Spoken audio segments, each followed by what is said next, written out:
Salut à tous, bienvenue dans cette première vidéo dans notre formation en JavaScript. Dans cette première vidéo, je vais vous apprendre comment utiliser le variable en JavaScript. Sans plus tarder, on commence.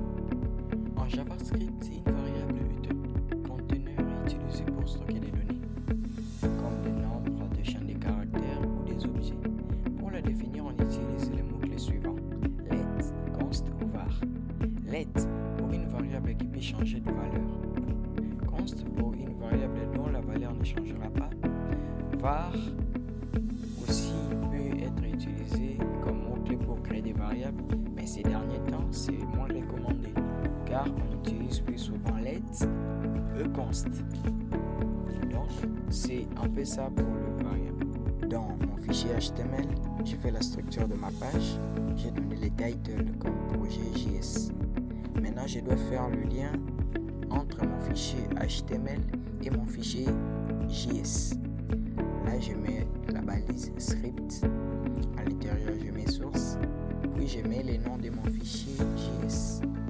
Après avoir mis les noms de mon fichier JS, je me redirige maintenant dans mon fichier JS dans lequel je mettrai mon code JavaScript. Premièrement, comme je vous l'ai dit dernièrement, que nous commençons avec la variable, les variables plurielles. Avec le variable, il y a différentes manières de déclarer une variable. On peut les déclarer par le mot-clé const ou let ou encore var qui est moins recommandé ces derniers temps-ci. Nous allons créer une constante, une variable avec le mot-clé const. Notre variable pays égale à le contenu de notre variable, nous donnons le nom de notre pays. Nous donnons par exemple USA, les USA. Puis là maintenant nous avons créé une variable avec un contenu. Maintenant pour faire appel à ces contenus, là nous allons utiliser notre variable. Donc nous essayons de faire une alerte. Alerte. Là maintenant nous allons plus mettre le contenu de la variable, mais nous allons mettre la variable.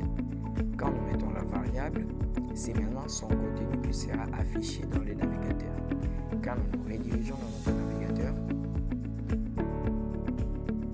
là maintenant vous voyez alerte, c'est maintenant le contenu de la variable qui est affiché et non pays mais son contenu. Là vous voyez ce USA qui est affiché. C'est comme ça que ça marche avec le variable.